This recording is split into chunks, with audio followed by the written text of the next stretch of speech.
2025 की शुरुआत सिर्फ कैलेंडर बदलने से नहीं हुई बल्कि एक खतरनाक इंकशाफ से। एक लीक रिपोर्ट ने दुनिया को हिला दिया। IAEA यानी इंटरनेशनल एटॉमिक एनर्जी एजेंसी ने बताया कि ईरान ने यूरेनियम को 84% तक अफजुदा कर लिया है। ये बहुत ज्यादा है। एटम बम बनाने के लिए सिर्फ 90% की जरूरत होती है, यानी ईरान खतरनाक हद के बिल्कुल करीब पहुंच चुका है। तो अब सवाल पैदा होता है, क्या ईरान वाकई एटम बम बनाना चाहता है? क्या इजराइल उसे रोकने के लिए जंग करेगा? और अगर जंग छिड़ गई तो इसका असर सिर्फ इन दो मुल्कों तक महदूद रहेगा? सलाम अलैकुम, वेलकम टू दिस वीडियो। आज हम एक संजीदा और अहम मौजू पर बात करेंगे जिसका ताल्लुक सिर्फ ईरान या इजराइल से नहीं बल्कि पूरी दुनिया के मुस्तकबिल से है। ये सिर्फ हथियारों की बात नहीं, ये सियासत, तारीख, ताकत और आम इंसान की जिंदगी की जंग है। ये दुश्मनी नई नहीं है। 1979 में ईरान में इनकलाब आया,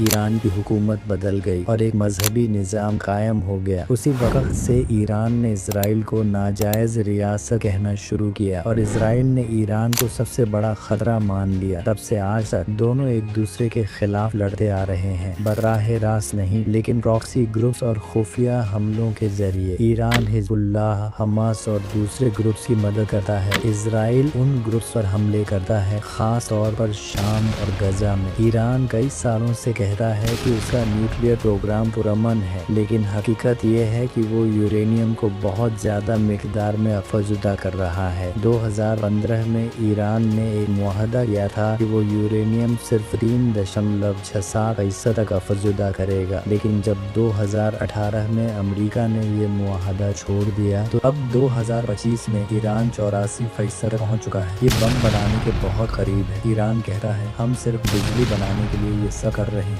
लेकिन अगर वाकई ऐसा है तो वो दुनिया से छुप क्यों रहा है? IAEA के इंस्टेटस को मुकम्मल रसाई क्यों नहीं देता? यही वो बात है जो दुनिया को परेशान कर रही है। अब बात करते हैं इजराइल की। इजराइल ने कभी खुलकर नहीं कहा कि उसके पास एटम बम है, लेकिन दुनिया जानती है कि उसके पास 80 से 100 न्यूक्लियर हथियार मौजूद हैं। ये पॉलिसी कहलाती है न्यूक्लियर एम्बिग्यूटी, यानी न हाँ न ना। लेकिन सब समझते हैं ये हथियार इजराइल को ताकतवर बनाते हैं और इसीलिए वो ईरान को बर्दाश्त नहीं कर सका कि वो भी इतना ताकतवर बने। तो सवाल पैदा होता है, क्या ईरान सिर्फ तवाज़ुन चाहता है या वो वाकई दुनिया के लिए खतरा बनने जा रहा है? ईरान और इजराइल ने आज तक कोई खुली जंग नहीं लड़ी, लेकिन शैडो वॉर यानी छुपी हुई जंग कई सालों से चल रही है। 2025 में भी ये जंग जारी है। इजराइल ने शाम में ईरानी अड्डों पर बमबारी की। ईरान के एक साइंसदान को तेहरान में कत्ल किया गया। ईरान ने इल्जाम इजराइल पर लगाया। ईरान ने ड्रोन भेजे जो इजराइल की हुदूद में दाखिल हो गए। इजराइल ने ड्रोन मार गिराए। साइबर अटैक, जासूसी और प्रॉक्सी हमले, ये सब एक बड़े टकराव का इशारा है। अब तसव्वुर करें अगर कल जंग शुरू हो गई तो क्या होगा? ईरान के पास हिजबुल्लाह है जो इजराइल पर हजारों रॉकेट चला सकता है। इजराइल के पास जदीद जंगी तैयारे हैं जो ईरान के न्यूक्लियर प्लांट्स को तबाह कर सकते हैं। लेकिन अगर एटम बम इस्तेमाल हो गया तो सिर्फ दो मुल्क नहीं, पूरा मिडिल ईस्ट और शायद यूरोप और एशिया भी मुतासिर होंगे। ताकारी फैलेगी, लाखों लोग बेघर होंगे, आलमी माशियात बैठ जाएगी, तेल की कीमतें आसमान को छुएंगी। तो दुनिया खामोश क्यों है? अमेरिका इजराइल का करीबी हलीफ है। चीन और रूस ईरान के साथ खड़े हैं। अक़वाम मुत्तहिदा सिर्फ तशवीश का इजहार करती है, अमली कुछ नहीं होता। ये सब बड़ी ताकतें एक दूसरे को रोकने के बजाय एक दूसरे का तवाज़ुन बना रही हैं। इस पूरी कहानी में सबसे अहम सवाल ये है, आवाम क्या चाहते हैं? ईरान के लोग, इजराइल के शहरी, सब सिर्फ अमन, रोटी, तालीम और तहफ़्फ़ुज़ चाहते हैं। न एटमी जंग, न नफरत, न खून। लेकिन अफसोस फैसले वो करते हैं जिन्हें न जंग का दर्द पता होता है न तबाही।